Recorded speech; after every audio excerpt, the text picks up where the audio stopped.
कि यूज़र कैसे बनाएँगे एक्टिव डायरेक्टरी के ऊपर, एज़्योर एक्टिव डायरेक्टरी के ऊपर, जिसको हम बोलते हैं क्लाउड आइडेंटिटीज़।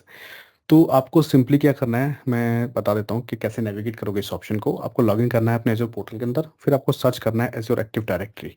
तो आपको टाइप करने अपने कीवर्ड यहाँ पे एज़्योर एक्टिव डायरेक्टरी, और आपको ऑप्शन मिल जाएगा सर्विसेज़ के अंदर एज़्योर एक्टिव डायरेक्टरी सर्विस। उस पे जाना है आपको। तो एज़्योर एक्टिव डायरेक्टरी का मैं आपको पहले ओवरव्यू बताता हूँ कि इसमें आप देखोगे तो हमारे पास जो मेरी ऑर्गेनाइज़ेशन का नाम है वो है SC300। टेनेंट आईडी, एक यूनिक टेनेंट आईडी मिलती है आपको, जो कि नंबर है, आप देख लो। तो इस यूनिक टेनेंट आईडी का फ़ायदा क्या होगा, जब भी मैं अपनी एक्टिव डायरेक्टरी को एक्सेस करूँगा या अपने टेनेंट को एक्सेस करूँगा प्रोग्रामेटिकली थ्रू पावरशेल, CLI और किसी लैंग्वेज के साथ, तो उस केस के अंदर मैं अपने आप को वेरीफाई करूँगा, दैट मीन्स ऑथेंटिकेट करूँगा। ठीक है? ये टेनेंट आईडी यूज़ करूँगा उस टाइम पे मैं। उसके बाद मेरा प्राइमरी डोमेन नेम, यहाँ पे आपका DNS नेम आ जाएगा आपके टेनेंट के लिए। सो एक्टिव डायरेक्टरी क्या होता है, वो एक मल्टी टेनेंट सर्विस होती है। ठीक है? तो उसमें मल्टीपल डोमेन हो सकते हैं और आप क्रिएट भी कर सकते हो।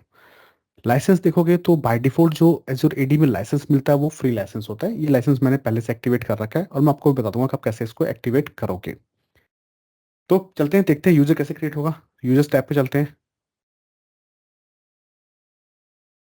न्यू यूज़र टैब पे चलते हैं। तो न्यू यूज़र टैब में हमारे पास 2 ऑप्शन है, क्रिएट न्यू यूज़र और invite external user. Create new user का मतलब होता है कि यूज़र जो मैं बना रहा हूँ, वो बना रहा हूँ अपनी ऑर्गेनाइज़ेशन के अंदर, इंटरनल यूज़र्स, ठीक है? और इनवाइट एक्सटर्नल यूज़र का मतलब होता है कि जो यूज़र किसी दूसरी कंपनी के अंदर है, जिससे मेरा टाई अप हो गया है, ठीक है? या फिर एक्सटर्नल यूज़र जिनके पास जीमेल, याहू, हॉटमेल, जो फ्रीलांसर्स होते हैं, जिनको ऑर्गेनाइज़ेशन हायर करती है, उनको मैं हायर कर रहा हूँ और उनको फिर मुझे परमिशंस देनी है कि वो मेरे ये रिसोर्सेज़ को एक्सेस कर सकें, XYZ रिसोर्सेज़ को, और मैनेज कर सकें with permission which I am going to assign to their their account. So अब उनको मैं परमिशंस कैसे दूँगा? या तो मैं उनका अकाउंट बनाऊँ अपने एडी के अंदर, तो अकाउंट बनाने का मतलब अकाउंट तो मैं सिर्फ़ इंटरनल यूज़र्स के लिए बना रहा हूँ। अब फ्रीलांसर जो होगा वो एक्सटर्नल होगा मेरे लिए। इसी तरह से जब मेरा किसी से टाई अप होगा तो वहाँ पे ऑलरेडी एक एक्टिव डायरेक्टरी होगी, उनके अंदर यूज़र्स होंगे ऑलरेडी, तो यहाँ पे यूज़र बनाने का कोई मतलब नहीं है। इसको हम बोलते हैं एक्टिव डायरेक्टरी कोलैबोरेशन सर्विसेज़। तो मैं वहाँ पे यूज़र्स को इनवाइट करूँगा और वो यूज़र्स जो हो जाएँगे गेस्ट यूज़र्स। ठीक? वो हम देखेंगे अगली सर्विस के अंदर, अगली लैब के अंदर। तो फिलहाल के लिए मैं करता हूँ क्रिएट न्यू यूज़र पे क्लिक, और यहाँ पे मैं अपना यूज़र नेम दे देता हूँ ADM user, admin user simple. तो एडीएम यूज़र्स को नाम देता हूँ और मैं यहाँ पे आके एक नोटपैड में इसको यूज़र आईडी पेस्ट कर देता हूँ। उसके बाद नेम एडीएम यूज़र, पासवर्ड में 2 ऑप्शंस हैं हमारे पास, auto generated, let me create the password. दोनों ऑप्शंस जो हैं वो टेम्परेरी पासवर्ड के लिए हैं, वन टाइम पासवर्ड होता है।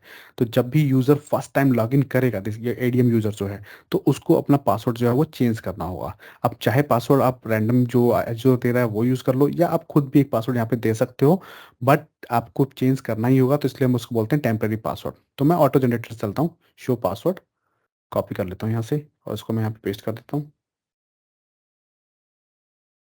उसके बाद स्क्रॉल डाउन, ग्रुप्स, तो अभी कोई ग्रुप है नहीं।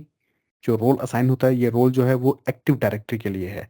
याद रखना 2 तरह के रोल्स होते हैं एज़्योर के अंदर, आरबीएसी रोल और एज़्योर एडी रोल्स। तो यहाँ पे यूज़र बनाते समय जो रोल्स दिखा रहा है वो है एज़्योर एडी रोल। तो यूज़र को यूज़र रोल है जिसमें यूज़र सिर्फ नेविगेट कर सकता है, रीड परमिशन हो सकती है, होगी। ब्लॉक साइन इन जो है वो बाय डिफ़ॉल्ट क्या होता है? नो होता है। इसका मतलब यूज़र जो है वो साइन इन कर सकता है, साइन इन उसका ब्लॉक नहीं है। आप चाहो तो इसको डिसेबल कर सकते हो, लॉक कर सकते हो इस अकाउंट को। यूज़र्स लोकेशन, तो मैं अपने इस यूज़र को यूज़र्स लोकेशन वही देता हूँ, यूनाइटेड स्टेट, जहाँ पे मेरी डायरेक्टरी बनी हुई है। जॉब इन्फो जो है ऑप्शनल है सेटिंग्स, ये सारी सेटिंग्स ऑप्शनल, जिनके पास स्टार नहीं होता। आप देखो, जिनके पास स्टार होगा मतलब वो हमें मैंडेटरी है, वो फील्ड्स कॉन्फ़िगर करने होंगे। जिनके पास स्टार नहीं है, इसका मतलब वो फील्ड्स क्या हैं, सारे ऑप्शनल हैं। आप उनको बाद में भी चेंज कर सकते हो, एडिट कर सकते हो। मैं यहाँ पे क्रिएट पे क्लिक करता हूँ, यूज़र हमारा क्रिएट हो जाएगा। तो ये हमारा यहाँ पे यूज़र जो है वो क्रिएट हो गया है। तो जैसे ही यूज़र क्रिएट हो जाएगा, अब ये साइन इन कैसे करेगा? तो वो देख लेते हैं हम लोग। एक इनकॉग्निटो विंडो ओपन करते हैं और यहाँ पे मैं टाइप करता हूँ portal.azure.com। लॉगिन करना है तो मुझे चाहिए आईडी और पासवर्ड। तो पहले मैं ले लेता हूँ यहाँ से आईडी जो नोटपैड में है मेरे पास, कॉपी किया और यहाँ पे हमने इसको पेस्ट कर दिया। फिर ये पासवर्ड माँगेगा, पासवर्ड भी हमारे पास है, टेम्परेरी पासवर्ड, कॉपी कर लेते हैं और यहाँ पे पेस्ट कर देते हैं। तो जैसे ही मैंने यूज़र नेम और पासवर्ड डाला, तो क्योंकि मैं फर्स्ट टाइम लॉगिन कर रहा हूँ, ठीक है? तो ये मुझे बोलेगा कि आप अपना पासवर्ड जो है वो अपडेट करो। ये पॉलिसी है बेसिकली। तो यहाँ पे सबसे पहले आपको टेम्परेरी पासवर्ड जो आपको दिया हुआ है वो डालना है, फिर उसके बाद कस्टम पासवर्ड क्योंकि 7 कैरेक्टर और कॉम्प्लेक्स होना चाहिए, मिनिमम पासवर्ड लेंथ है। ठीक है, पासवर्ड डाल दो आप यहाँ पे, साइन इन कर लो यूजर से। यूजर जो है वो लॉगिन कर लेगा। यूजर का नाम दिया है मैंने एडीएम यूजर, दैट मीन्स ये होगा मेरा एडमिन यूजर। तो एडमिन यूजर के पास कुछ प्रिविलेजेस होते हैं। ठीक है, तो बट यहाँ पे अगर आप देखोगे तो इसका रोल क्या था, यूजर रोल था। तो हम चेक कर लेते हैं। मैं चाहता हूँ एक्टिव डायरेक्टरी सर्विसेज के ऊपर, सो लेफ्ट हैंड साइड पर क्लिक करना 3 टाइल्स के ऊपर, और एजोर एक्टिव डायरेक्टरी आपको दिखा देगा फेवरेट्स के अंदर, ओपन कर लेना यहाँ से। तो ये यूजर जो है यूजर रोल के साथ एक्टिव डायरेक्टरी को नेविगेट कर सकता है। यूजर्स टैब पे चलते हैं, ऑप्शंस दिखाता हूँ। तो यहाँ पे यूजर दिखा रहा है, अगर मुझे क्रिएट करना है तो मैं क्रिएट नहीं कर पाऊंगा, ग्रेड आउट है। मुझे किसी को डिलीट करना है तो मैं डिलीट भी नहीं कर पाऊंगा। अगर मुझे ऑडिट लॉग्स चेक करने हैं तो मैं वो भी नहीं देख पाऊंगा। साइन इन लॉग्स चेक करने हैं तो वो भी नहीं देख पाऊंगा। ठीक है, और आप देखो user settings tab left hand side में, तो मैं यूजर की सेटिंग को भी चेंज नहीं कर पाऊंगा, सिर्फ उसको मैं रिव्यू कर सकता हूँ। ठीक है, सारे ऑप्शंस क्या है मेरे लिए ग्रेड आउट है।